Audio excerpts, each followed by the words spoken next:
Anong ulam nyo? Wala. Bakit may inuman? Yan ang diskarte!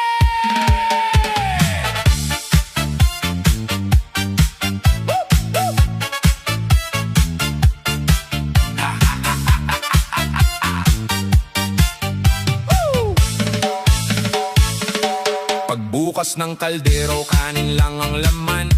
Ang ulam may asin, minsan toyo lamang. Pero pagdating ng gabi, may tawag ang tropa. Pre, may tagayan, mabilis ang pagpunta. Sabi ni nanay, anak, bumili ka ng isda. Sagot niya, ma, bukas na lang siguro ha. Pero may bote sa mesa, may pulutan pang konti. Sabi ng kapitbahay, ang galing ng diskarte. Kapag sa pagkain, laging nagtitipid. Pero sa tagayan, parang walang limit. Tawanan at kantahan hanggang madaling araw. Kinabukasan, noodles na naman ang almusal. Walang ulam pero may pangtagay.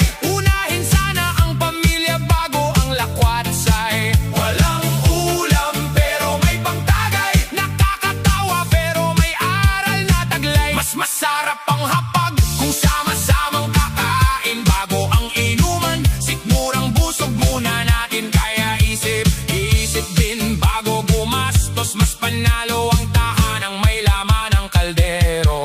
Pagdating ng sweldo, todo ang selebrasyon. Isang gabi lang, ubos na ang baon. May video pa at walang tigil na kantahan. Pagkatapos ng saya, pecha de peligro na naman. Sabi ni Mrs. Bikas, muna ang bilhin.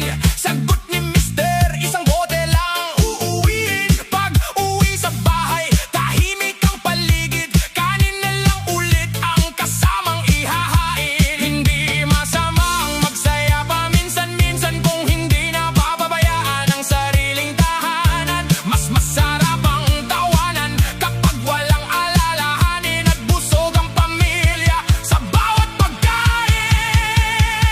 Walang ulam pero may pangtagay. Baguhin natin ang nakasanayan. Walang ulam pero may pangtagay. Unahin ang mahal sa buhay at kinabukasan. Diskarte, sipag at tamang paggastos. Yan ang tunay na sikreto ng pag-asenso. Tawanan lang ang kanta pero tandaan, mas masaya ang bahay kapag busog ang lahat. Sa lahat ng makakarelate sa kantang ito, bumitilang at kunin ang magandang aral nito. Sapagkat ang tunay na tagumpay sa buhay ay ang pamilyang masaya.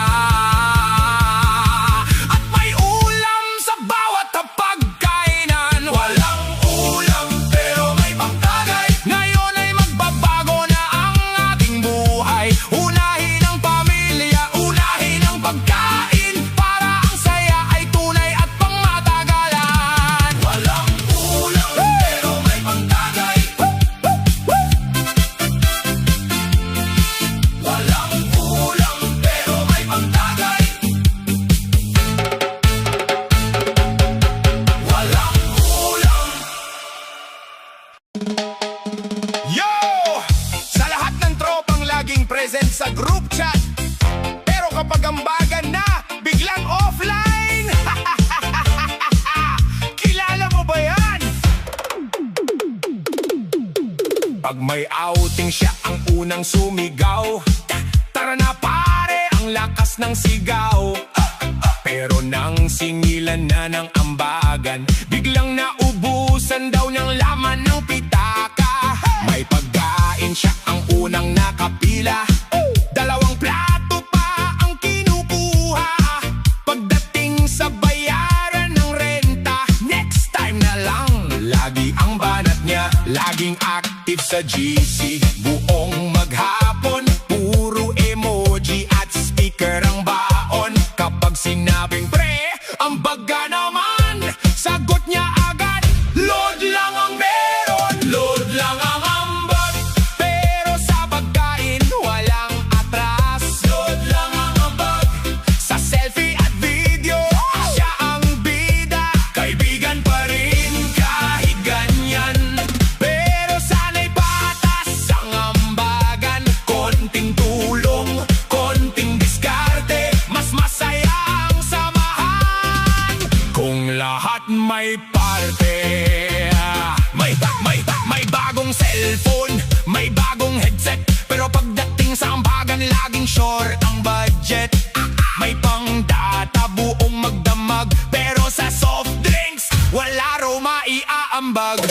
Kapag may birthday, todo ang kainan. May take home pa bago magpaalaman. Sabay sabi ng salamat mga tol. Pero ang ambag hanggang load lang talaga. Hindi mahalaga kung maliit o malaki. Ang mahalaga'y marunong makibahagi. Ang tunay na barkada ay nagtutulungan. Hindi puro libre ang inaabangan. Load lang ang ambag, nakakatawa pero may aral. Load lang ang ambag, wag gawing ugali ang libre palagi. Kapag may ambagan, makisama rin. Kahit kaunti, malaking bagay na rin. Dahil ang tunay na tropa'y may malasakit. Hindi lang puro chat at emoji sa bawat sandali. Sa lahat ng barkadang makakarelate, tawanan lang, huwag seryosohin. Pero tandaan, ang samahang matibay ay nabubuo kapag lahat marunong magbigay. Load lang ang ambag, pero sasaya. Sama-sama. Load lang ang ambag, ambag din paminsan-minsan. Para panalo ang barkada. Load lang ang ambag, tap, tap, tap. Load lang ang ambag.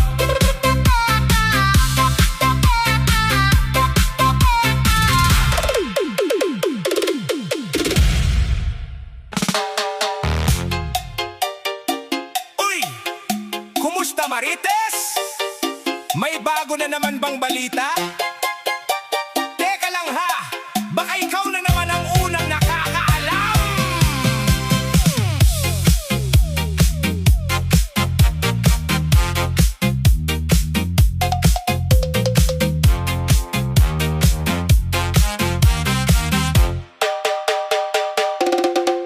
Tuwing umaga, hawak ang walis. Pero ang matay sa kabilang bakod nakatitig. Hindi pa nagkakape, may chismis ng baon. Lahat ng balita parang nasa telebisyon. May dumating na bisita sa kabilang bahay. Kinabukasan buong barangay ay alam na agad. May bagong motor si kumpare, saan to? Sabi ni Marites, baka nanalo sa loto. Kapag may nag-away, siya ang referee. Kapag may nagbati, siya rin ang saksi. Hindi naman masama ang makibalita, pero minsan sobra na ang kwento niya.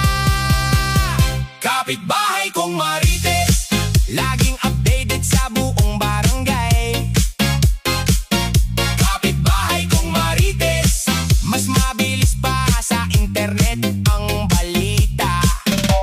Tawa na lang tayo, wag magalit. Baka bukas ikaw na ang kanyang chismis. Kaya mag-ingat sa bawat kilos. Baka si Marites ay nasa likod ng bintana.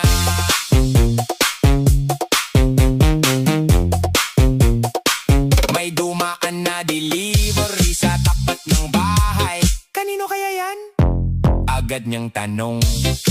May narinig na konting tawanan. Akala niya'y may malaking handaan. Kapag may video, hanggang madaling araw siya ang unang magre-reklamo sa barangay hall. Pero kapag birthday niya at kumanta hanggang umaga, walang gustong magpatulog pa. Hindi lahat ng balita ay dapat ikalat. Mas maganda pa rin ang may respeto sa lahat. Kung may oras kang magtsismisan buong maghapon, mas mabuti pang magtanim o maglinis ng bakuran. Kapitbahay kong Marites, ikaw ang reyna ng usapan sa kanto. Kapitbahay kong Marites, lahat ng kwento ay parang may dagdag na detalye. Ngumiti na lang at wag magdamdam.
asin sa crush mo. May isa muna akong paalala, ligo ka muna bago ka lumandi.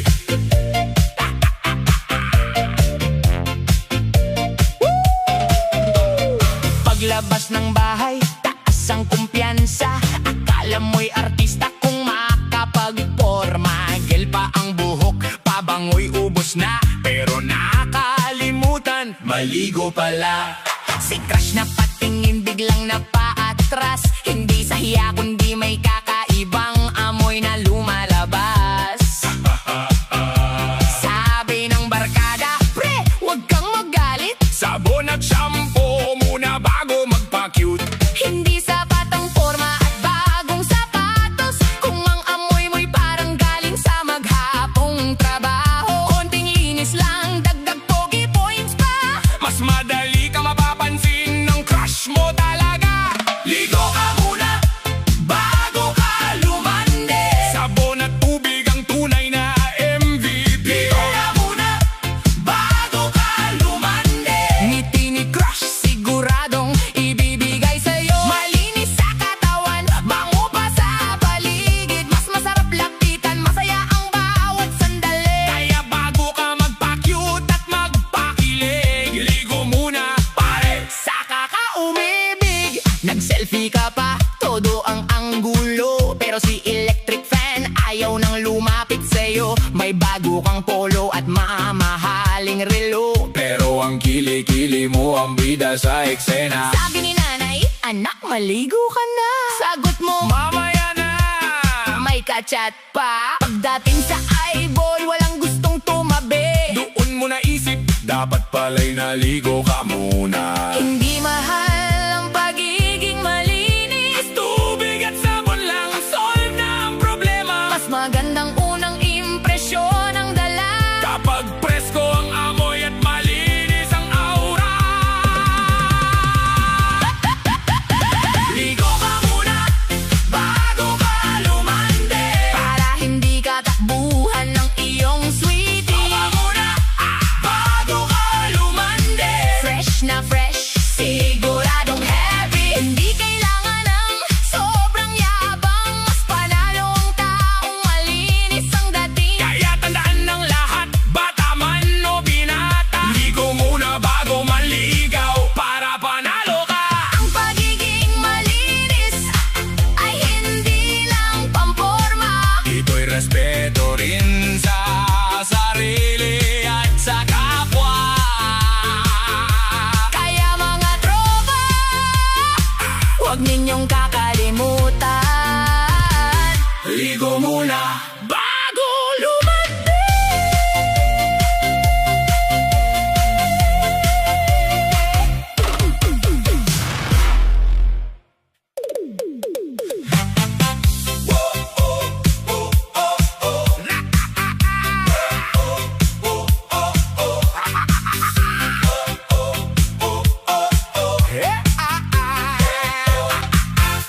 Nangutang ka noon, sabi mo'y sandali. Bukas na bukas daw, parang mabilis pa sa hangin. Lumipas ang linggo, umabot na ng taon. Ikaw ang nakangiti, ako ang napapailing ngayon. Tuwing magkikita, ikaw pa ang iwas. Biglang may lakad, biglang nagmamadali agad. Pero sa social media, todo ang pasikat. May bagong sapatos, may gala at may lakad. Sabi mo'y gipit ka, wala kang maibigay. Pero kada weekend may inuman at video. Kaya hindi ko alam kung matatawa o maiinis. Parang ako pa yata ang may utang sa iyo. Utang mo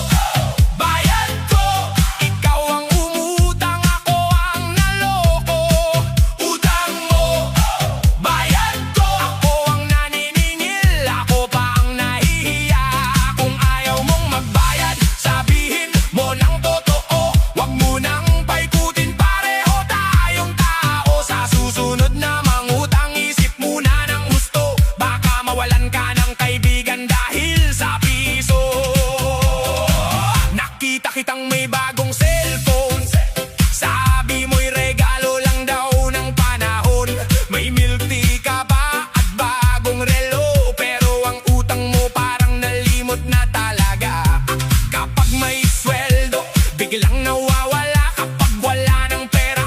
Ako ang naaalala. Pre, pautang muna, yan na naman ang linya. Akala mo yata bangko ang aking bulsa. Hindi masama ang manghiram kung talagang kailangan. Mas maganda kung marunong ding tumupad sa usapan. Respeto ang puhunan sa bawat samahan. Bayad sa tamang oras, yan ang tunay na dangal. Utang mo, bayad ko. Nakakatawa pero totoo. Utang mo, bayad ko. Huwag gawing biro ang pangako. Kapag nanghiram, huwag kalimutang magsauli. Para ang pagkakaibigan ay manatiling buo. Lagi diskarte at sipag ang tunay na puhunan. Hindi ang puro utang na walang katapusan. Sa lahat ng nakikinig, ito'y simpleng paalala. Ang utang ay bayaran kung may pagkakataon na masarap tumawa, masarap makisama. Pero mas masarap ang taong marunong tumupad sa salita. Utang mo, bayad ko. Huwag mong kalimutan ang pangako mo. Utang mo, bayad ko. Kaibigan pa rin tayo, basta magbayad ka lang, bro.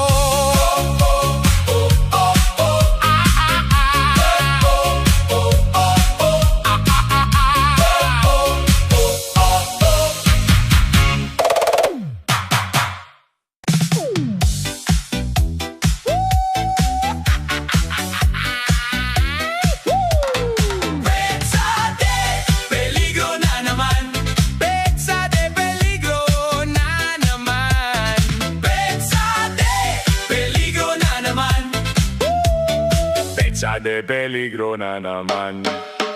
Pampatak ng kinsenas, ako'y nakangiti. May laman ng bulsa, parang hari sa tabi. Libre si kumpare, libre ring si tropa. Pagdating ng weekend, ubos na ang sobre pa. Isang pitik lang sweldo ay lumipad. Parang may pakpak, hindi ko na mahanap. May milk tea, may pares, may online shopping pa. Ngayon ang almusal, kape na lang talaga.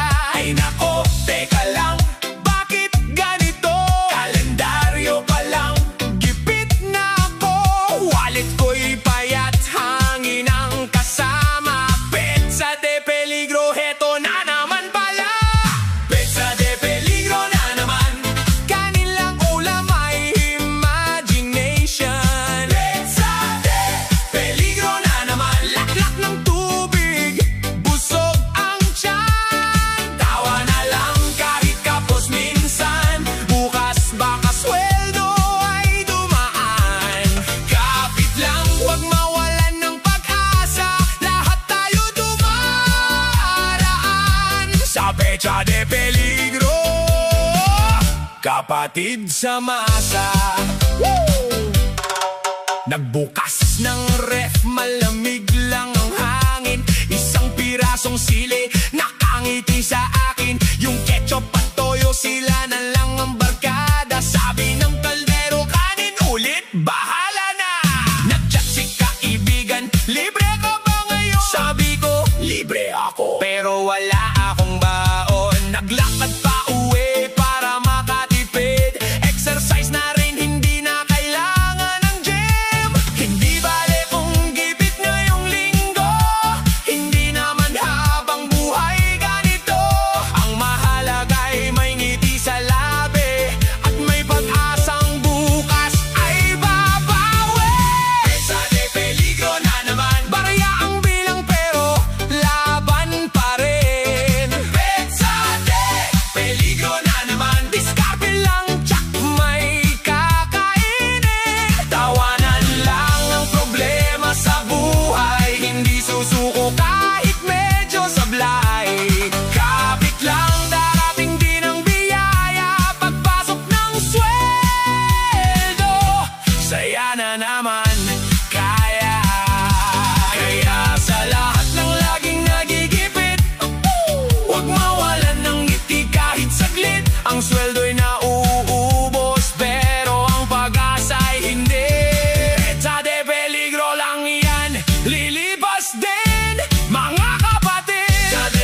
may peligro na naman.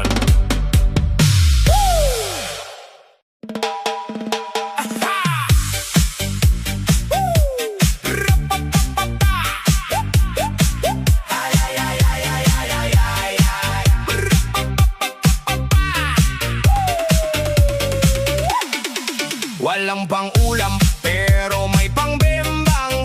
Pero ang tapang, ayaw magpahinga, dude. Kapit sa plato, kahit sabaw lang. Basta may laman, buhay pa ang bangka. Kuryente sa mata, galaw sa sahig.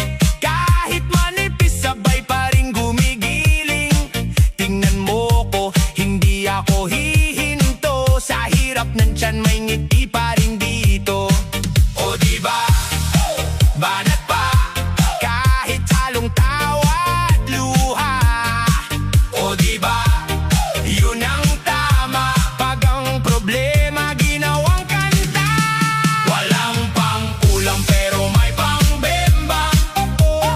Buhay pa rin walang padlang. Walang pang-ulam pero may pang-bembang. Kumilos ka, tawa lang sabay isang bagsak. Walang pang-ulam pero may pang-bembang. Hindi papayag na matulog ang bilang. Walang pang-ulam pero may pang-bembang. Sumabay ka kahit problema, may sayaw pang dala. Sa mesa ko, puro hangin ang plato. Pero sa loob, may apoy na totoo. Isang paalala, huwag magpaubos. Kung bitin ang araw, lagyan ng bulumpos. Tamang asim lang, timplang astig. Kahit kapos, may sariling awit. Kung sakto ang pera, masaya na rin. Kung sakto ang tapang, panalo na rin. O diba, banat pa, kahit halong tawa at luha. O diba, yun ang tama, pag ang problema ginawang kanta. Walang pang-ulam pero may pang-bembang. Buhay pa rin walang patlang. Walang pang-ulam pero may pang-bembang. Kumilos ka, tawa lang sabay isang bagsak. Walang pang-ulam pero may pang-bembang. Hindi papayag na matulog ang bilang. Walang pang-ulam pero may pang-bembang. Sumabay ka kahit problema, may sayaw pang dala.